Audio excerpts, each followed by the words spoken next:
Anyway, I'm ready to rock. It's all good. All right. So finally, after a couple of years of, we got Jericho on. Thank you. We got my boy Frankie Kazarian, our friend of the show, super genius himself, Mark Madden.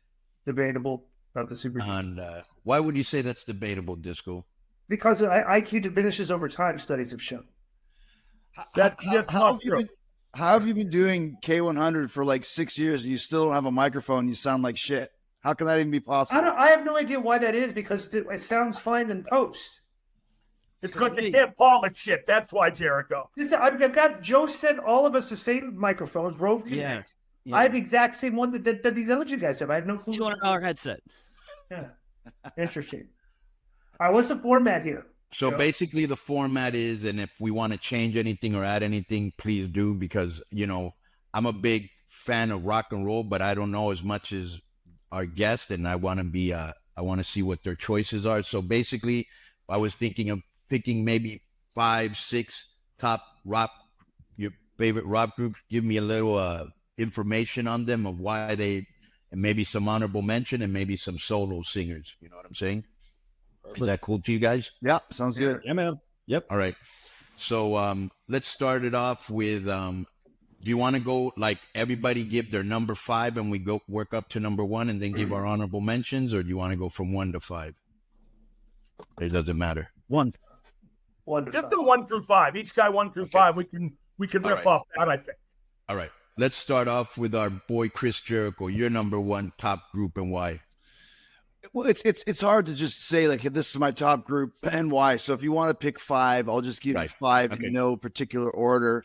Cool. I mean, the first one that I'll say right now is the Stones. Right. I mean, definitely the greatest rock and roll band of all time. I just saw them live a couple weeks ago, and nothing changes. They're not human. They're Stones. It's crazy how active and how vibrant the band is. And Mick, even the way he walks, no limping or lilting of his gait, his singing is great. They've got, they are just unbelievable to watch, and it's a fucking blast. And the new record is one of their best, or it's their best since the 70s. So I always have to go with the Stones. So many great. How old is Mick Jagger? In the 70s. 80. He's 80. Let me ask you a question. Yeah, and so is Keith. Keith is 80 as well. Now, Keith looks older, but he still doesn't look or act 80. It's unbelievable. Like, to explain it to you guys like, yeah. When you go, you're like, I can't fucking believe this. It's not real. They're here next Tuesday. And yeah, someone's trying to sell me tickets. Yeah, I saw him in Vegas, and Jericho's right on the money. And it's like time stood still. You can't believe what you're seeing. Right. I equated it's like going to like Jurassic Park, and you see this ancient, powerful, amazing T-Rex creature that as soon as it's gone, there'll never be another one like it. Like there'll never be another Stones. It's impossible to be. And it's just like the Stones, like they have to live forever, and that's why I love going to see them when they tour, because you never know. But when you go, it's not like a bunch of old guys wandering around. Like there's bands 30 years younger. I mean, right. You're talking about fucking Motley Crue is a joke. It's terrible. And you go to the Stones, and it's like every band needs to aspire to be like the Stones. Let me ask you and Mark a question. Because you know how sometimes when you go see a singer that you like, but they don't really have the vocals anymore, and the background has to help them. How strong is his vocal still at 80? Oh, still really strong. Still really strong, like Mark said. And also, too, they're smart because, I mean, Mick never had a super high range.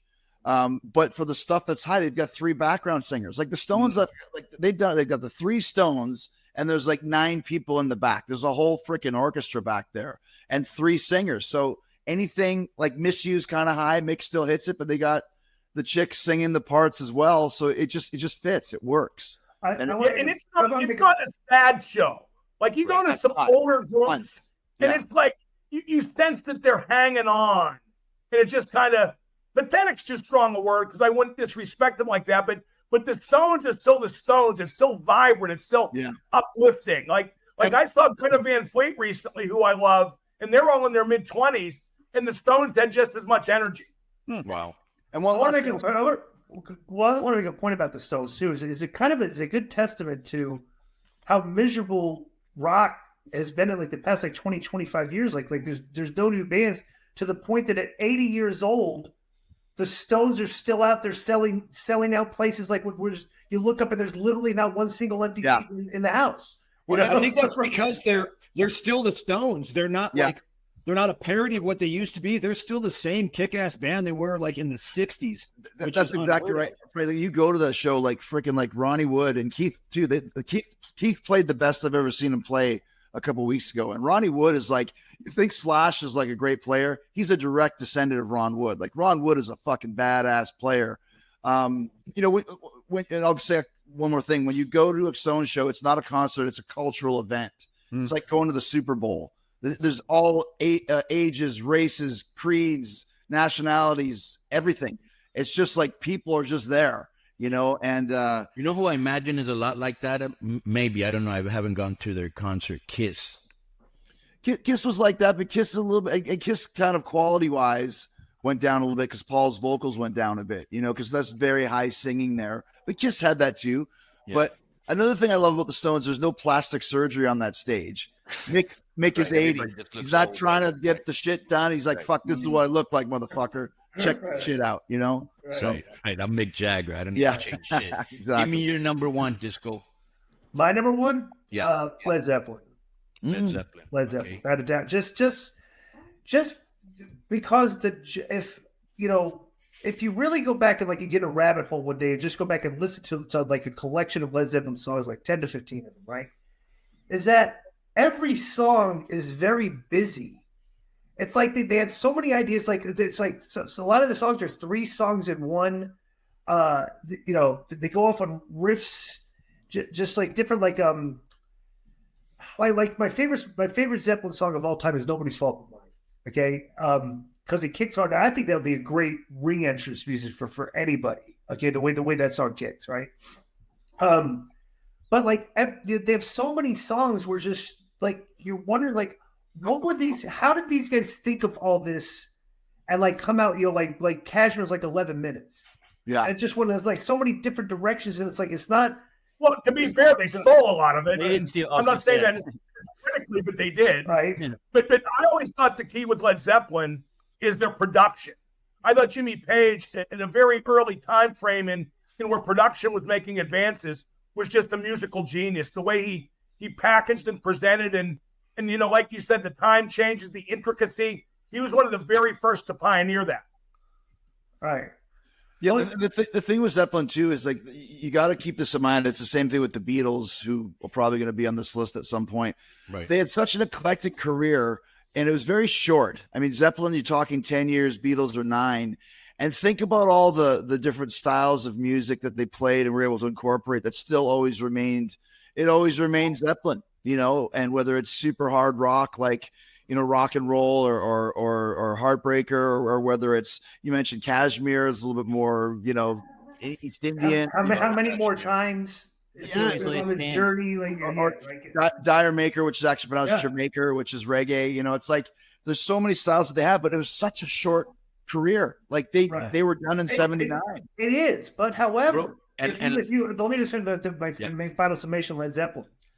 I would argue that Led Zeppelin has more, like a quantity, more A-list songs than any other the bands that we'll talk about. That would be my take on Zeppelin. We can argue that, but I think it'd be hard pressed to disagree with that. Outside of the Beatles, that might be true. I mean, once again, I always love going to concerts, like you mentioned, like we put together the ultimate Zeppelin set list, or the ultimate Stones or Beatles or guys like Elton John. You could put together a 20-song set, and then another 20-song set, right, and then even another 20-song set. They're all different from the others. Right. Because they have so many fucking great songs. And you want to hear all those songs, all 50. Yeah. Let me add this because this happened to me with Zeppelin and the Beatles. By the way, Zeppelin is my number 2 group, so I'll just throw it in here while piggyback off of Disco. Yeah. So when I was growing up, my uncle was a hippie, and so he had this van that he was always in, smoking weed, and fucking playing Led Zeppelin music. And I remember I was too young to appreciate it. And I always used to think, what type of bullshit is this? And you must be, you must have to be on drugs to understand what the fuck this is even about. Not truly appreciating the brilliance of this band. You know what I'm saying? But it was all around me. And bro, and just when I got into them, just Robert Plant, Jimmy Page, John Paul Jones, Bond. I mean, what a kick-ass group. All the experimentation they did. As you said, they took a lot of stuff from other people, but they created it in their own because they were really huge in the blues, right? Yeah. Just like the Stones. Yeah. That's it. Chris, you go see Madden still travels to go see a lot of Madden. Right, I have an empty life and I'm dead inside.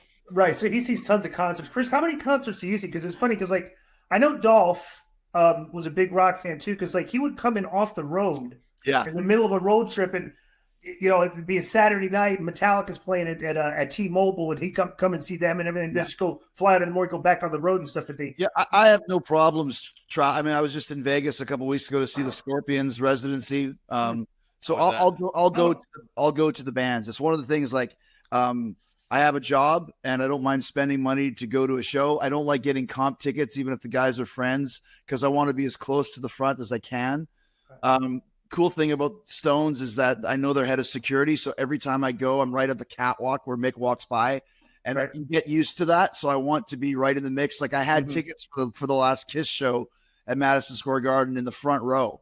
And I was like, fuck it. I don't care how much it costs. I want to be front row. I didn't. Well, you're a rock and roll too. I didn't go. I had to sell them to a fan, but I don't mind paying for concerts, and I don't mind flying to a concert because. So me too. I went to that Kiss show as well, not in the front row because I don't get Jericho money, but nonetheless, it was great. And to me, stuff like that is really worth it. I mean, I'm older.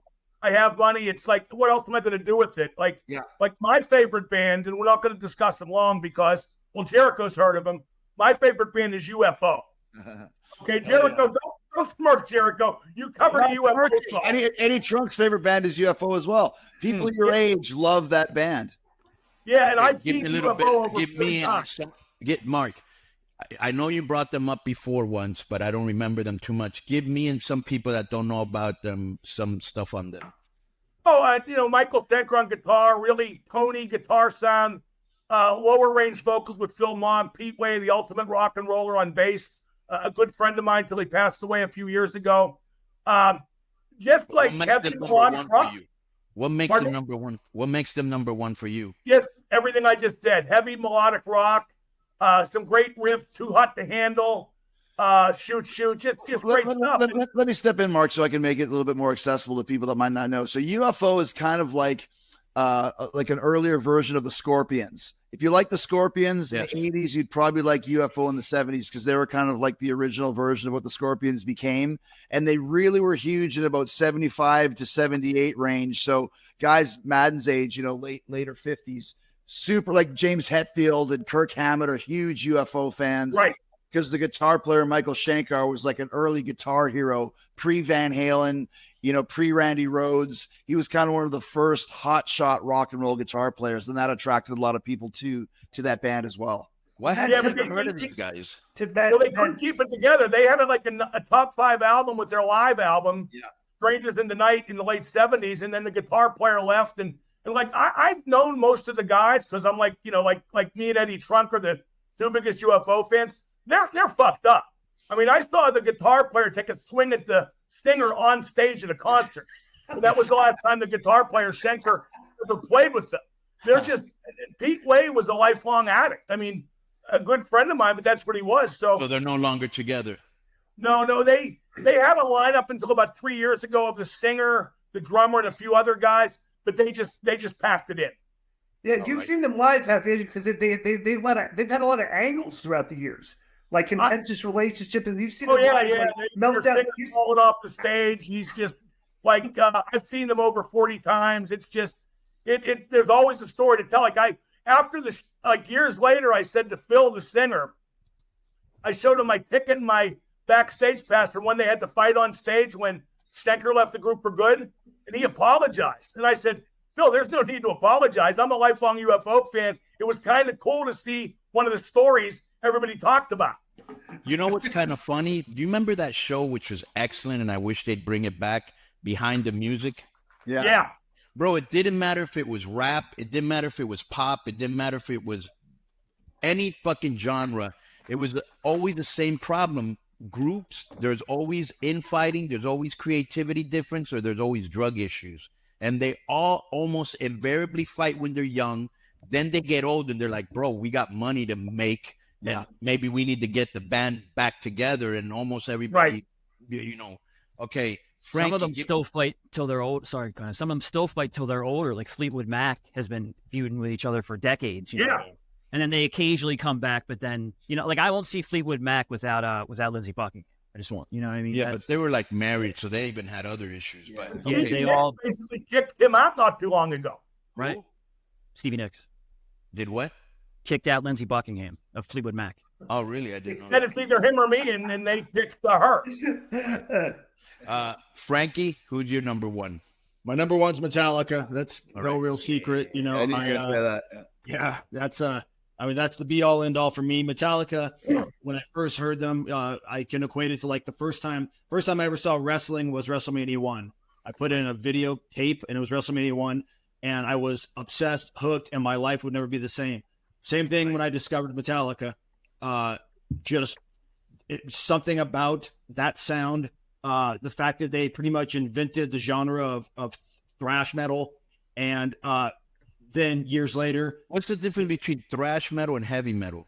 So I mean, thrash metal was very much based on speed, right? Like like it was like very just like BPMs. Would you throw Pantera in there as thrash metal or no? Yeah, absolutely. The thrash metal basically started with like Motorhead. And so Metallica was a direct disciple of Motorhead, and that's just very, like Frankie said, it's very punk rock oriented, very fast, but very heavy. Perfect example. You get to one song that defines thrash metal, Shortest Straw. Will be like a perfect, so it's like kind of calling Machine Gun, It's just the thing about Metallica. Yesterday, to jump what Frankie's saying is, I got into Metallica in 1985. For Ride the Lightning record, and when this fucking thing came out, there was nobody who played that fast and that heavy. Nobody. And it's funny because now you go to a strip club and a chick's dancing to Seek and Destroy, or they're playing Enter Sandman at a hockey game or Ride the Lightning or whatever. Wow, that's true. This music was not played anywhere. Right. People were like, what? No one understood it. It was so fast, so heavy. And I was watching. I got to send this to you, Frankie. I got the other day from Toronto '86. Metallica. It's called the fastest Metallica concert. Everything is even faster. Like faster, Bubba's. It's so fast, and they're so young and just crazy and just nuts. Plus, is this with Cliff right now before or after Cliff? With Jason. One of Jason's first shows, then. Yeah, exactly. It's the end of '86. Yeah. Okay. So did you guys? Go ahead. Let me throw a Metallica question at Frankie and Jericho. I'm really curious to hear your opinion. I'm a big Metallica guy too. I've seen them a ton of times. I actually slightly prefer Megadeth, and I wonder how Metallica would have turned out had Mustaine stayed, because he wrote like a poppier version of speed metal. Like his songs in Megadeth, they're like shorter. They're more to the point. That's kind of why. And again, I'm not ripping Metallica. I just like that kind of song. Yeah, I love Megadeth too, but James and Dave Mustaine and Lars could never have existed together. Well, that's right. Three uber alpha males, and it just never have worked. Megadeth's created a whole industry to themselves, and they're an awesome band. And then Mustaine's the best guitar player out of all of them. But there's something between James and Lars, and I'll explain this to Conan. So Lars Ulrich is like the backbone of Metallica for attitude, and James is kind of the muso. He's the riff guy. And people kind of bag on Lars sometimes for his drumming skills, but those guys together are unstoppable. There is no other drummer that could be in Metallica than Lars. Oh, Lars Ulrich sucks, and this, I think, go fuck yourself. Him and James lock in together like no other rhythm section in heavy metal, or maybe even in rock and roll. And that, to me, I still love the chemistry between the two of them. And Frank will attest to this. They're another band, much like the Stones, that are still better than ever. And their material is great. They look great. Lars is like, have you seen Lars lately, Frankie? Bruce Lee, he's all cut up and shit. He's stopped drinking and he's a vegan now. Those guys on stage, sometimes James will just walk over to Lars and just stand beside him on the fucking set and just they're little kids again. You know, they're 18-year-old kids. And James sounds better than ever, especially on this last album. And when I saw him live last summer, he sounds incredible. Yeah. Let me ask a question. Let me ask Chris and Frankie one thing. Sorry, just real quick, Di. Did you guys ever kind of like turn against Metallica or we know when they cut their hair, the Napster thing, or No. I defend Saint Anger. You did. And that's arguably their least popular album. But Saint Anger is the perfect record for where they were as a band at the time. It's just all riff. It's all fucking attitude. When you're a fan of a band, like when Load came out, which was 96, and once again, I'll explain it to Conan because I know you're always interested in this stuff. They changed everything. They cut their hair. Even stuff like the logo changed. And as a fan, you're like, what? They fucking changed their logo? What the fuck is this? And they cut their hair and they're wearing makeup and they're playing songs that are like 3-4 minute moody. Like it was a tough pill to swallow at the time because our thrash band was gone. But it was part of what made them grow and they went back to thrash. And you look at any great band has a period where it's a little bit out of like 80s Stones is really weird, or 80s Rush when they went super keyboard and there's not hardly any guitar on it. Like, but in the longevity of a band, you stick with them through all the phases and you enjoy it, and you understand. Like to me, like people bag on. Let me just say one thing. Like people bag on Van Halen 3 or Iron Maiden, the X Factor. It's still fucking Eddie Van Halen. It's still Steve Harris, the guys who created bands. Give them some fucking slack, man. If they think it's good, then let's figure out what's good about this and enjoy it for what it is. What was the bridge song they used to consider? Because you were probably Metallica fans before the rest of the country really became thing. Would you say that Enter Sandman was the bridge song that like, holy shit, what that's are these guys? Yeah, right. Yeah, that one had up in the mainstream. Sandman's the one where chicks started going to Metallica shows. Yeah. One had that video where they used the footage from that war movie, and I remember that playing all the time. But it was still Metallica.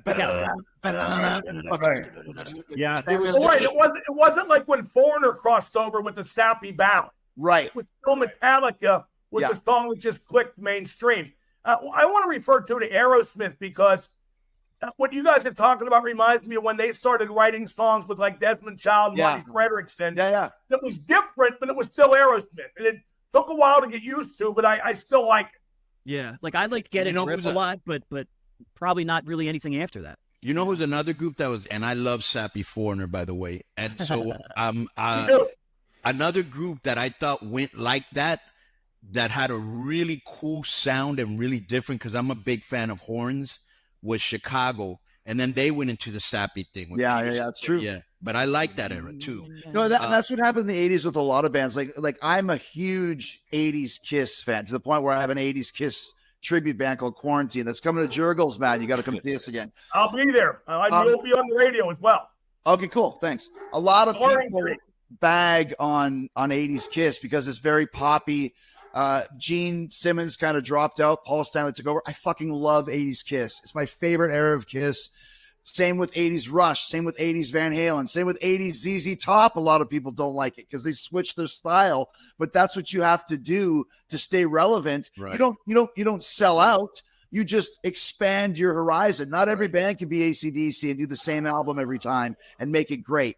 You got to expand your horizons, like we talked about with Led Zeppelin, for example, and do different things. And that's what makes a great rock and roll band great, is there's diversity and they're not afraid to take chances. And I love that. Yeah. Give us your number one, Joe. Well, Guns N' Roses. And I mean, speaking of sticking with the band through eras and changes, and I remember when they came out at the VMAs and Axl had the long braids and the big jersey and Buckethead was there and 80% of the country went, what the fuck is this? Yeah. And I didn't realize it. I was asking people the next day, I'm like, you see that performance? That was awesome. People are like, what?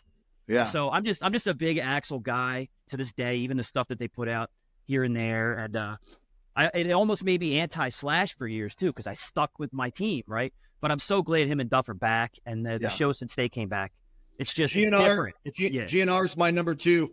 And the reason being, GNR is my gateway band into hard rock. Yeah. Because I was enamored with them when I was in 5th grade, 6th grade, and a buddy of mine he said, if I like Guns N' Roses, you'll like them. And he gave me a cassette of Metallica recorded on a Casio cassette. Yeah. So Guns N' Roses, I was obsessed with that band. I still am. And they were my gateway band into Sabbath, into just a wormhole of hard rock. So they're easily my number 2. Or you know what it is too? I would think a lot of people would agree that the first time they heard "Welcome to the Jungle" was like what, like they maybe thought the first time they heard it, like that's the percentage of people I wonder, like that's the best rock song I've ever heard. Yeah. You know, you probably have a decent amount of people that would probably say that. You know? Yeah, well, and that was an immediate breakthrough for GNR too. That album, Appetite, is arguably the best debut album ever made. Right there with like Led Zeppelin 1. And one thing, and I'm a lifelong Guns fan. I've seen them like 40 times. I saw the faux Guns N' Roses a bunch of times with Buckethead. Yep. I often feel like their best work, though, was with Adler on drums, which didn't last very long because he had kind of a punky feel to his drumming. And then Storm came in and he was a more traditional drummer. It wasn't bad. It took an element away I liked. Steven's got a swing to him that they've never been able to replace. So Conan and I have discussed this probably years ago. I remember you asked me a question, like what bands were genre changing, you know what I mean? And Guns N' Roses is one of them. Just like Metallica was. And when Guns N' Roses came in '87, it was all about, if you weren't a thrash guy, you're talking, the Poison, Motley Crue, that sort of stuff. Guns N' Roses changed everything. You know, what JoJo's wearing right now, the headband with the hat over it. No one had that. That was an Axl Rose thing. It was like, how many fucking layers of shit does he have on his head? You know what I mean? I saw them on their very first tour ever in Canada. They were opening for The Cult. And they came out on stage, and I remember they said, of all the bands in the world, we're one of them. There's Guns N' Roses. And they just fucking started playing. It's like, who are these scumbags? Like, one thing I'll compare this, like, when I put together the Inner Circle in AEW, I love the look of this group. It reminded me of Guns N' Roses. 5 different guys that all look different, but it works. And that's what Guns N' Roses was. Steven was the glam guy, and Duff was the punk guy, and Axl's and Izzy's like looks like Keith Richards, and it's just like who are these guys? They should had a gimmick. They had a gimmick by not even having one. They're just 5 fucking scumbags. It was organic. It was a gimmick. It was organic. It was organic, and people love that. And then once you said like, "Welcome to the Jungle," that was big. But what really pushed them over the edge, it was about a year into Appetite for Destruction was when Sweet Child of Mine came on the radio. I remember it was about a year later. Think about that. An album that was being worked for a year before it really hit. And Def Leppard Hysteria was like that too. You don't get that anymore. And when Sweet Child of Mine came, once again, that was the one where the chicks went, oh, we like this band. And then Paradise City followed, and it was like hit. About November Rain, my friend. Remember Polly used to use that for those November ECW videos. Remember that?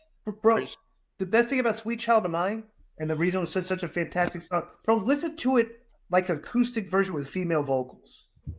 Still, I like it's still just like and like nothing changes with that song. Like anybody, different genres can sing it with. You can do piano when it sounds fantastic. You know, I think Sheryl Crow does a version of it that's really good. Yeah.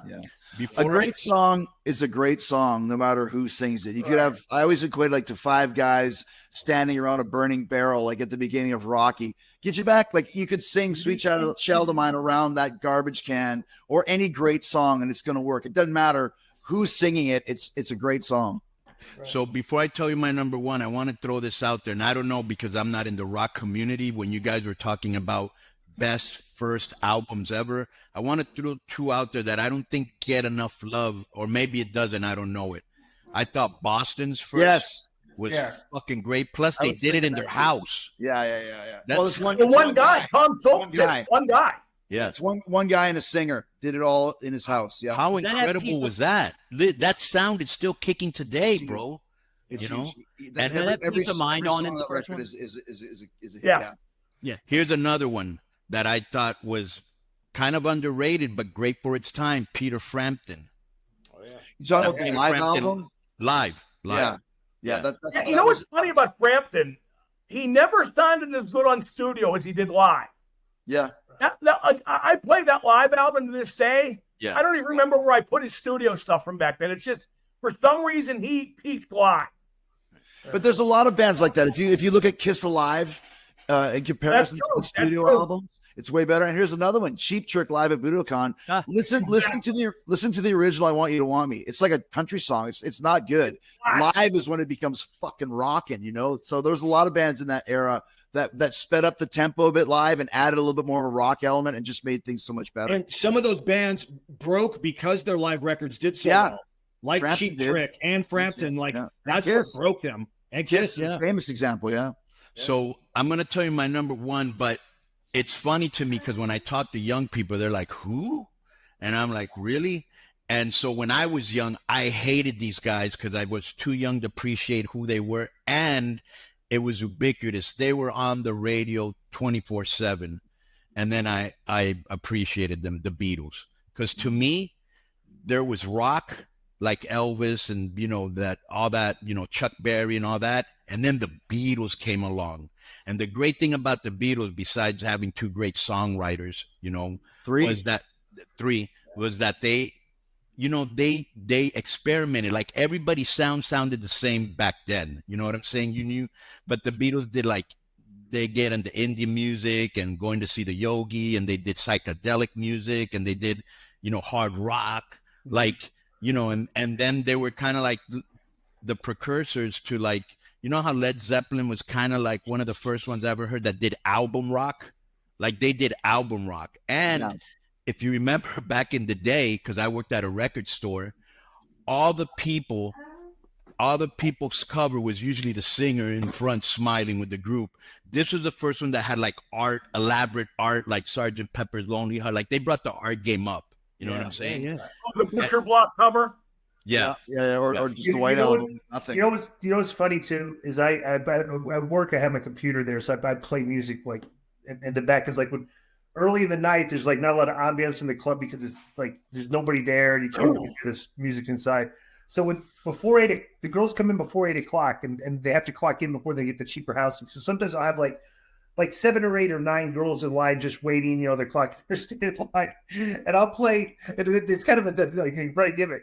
I'll play Yellow Submarine, and all the girls will sing the chorus. We all live in a yellow submarine. So the thing with the Beatles, going off of what Conan said, is that, like I mentioned earlier, 9 years, okay, as a recording band, 62 to 69, they created so many genres of music. And how do I mean that? Well, you talk about just the bubblegum pop of Love Me Do, or heavy metal with Helter Skelter, or let's say ska music with Obla Di Obla Da. Like you name it, and they recorded it first and kind of invented these different styles and sounds. We can't spend just 10 minutes talking about the Beatles. It's impossible. Well, you'd have to get into the rabbit hole of is Paul McCartney. Well, I mean, that's just there is a whole thing about it. Here's another thing too, is that what Conan said, two great songwriters. Well, obviously Lennon and McCartney, two of the greatest of all time, but also George Harrison, who really came out towards the end of the Beatles, and then his solo stuff came out of the gate huge because he had so many fucking songs that Paul and John wouldn't accept. I always call myself the George Harrison of the Attitude Era. I was a super popular babyface, but I was in a company with the two biggest baby faces possibly ever in Stone Cold Steve Austin and The Rock. There's no way I could get past them. And that's what George Harrison was like in the Beatles. As amazing of a songwriter, singer, personality as he was, he could never eclipse Paul and John. So he had to leave the Beatles to get his full, to spread his wings fully. They couldn't have lasted because there were too fucking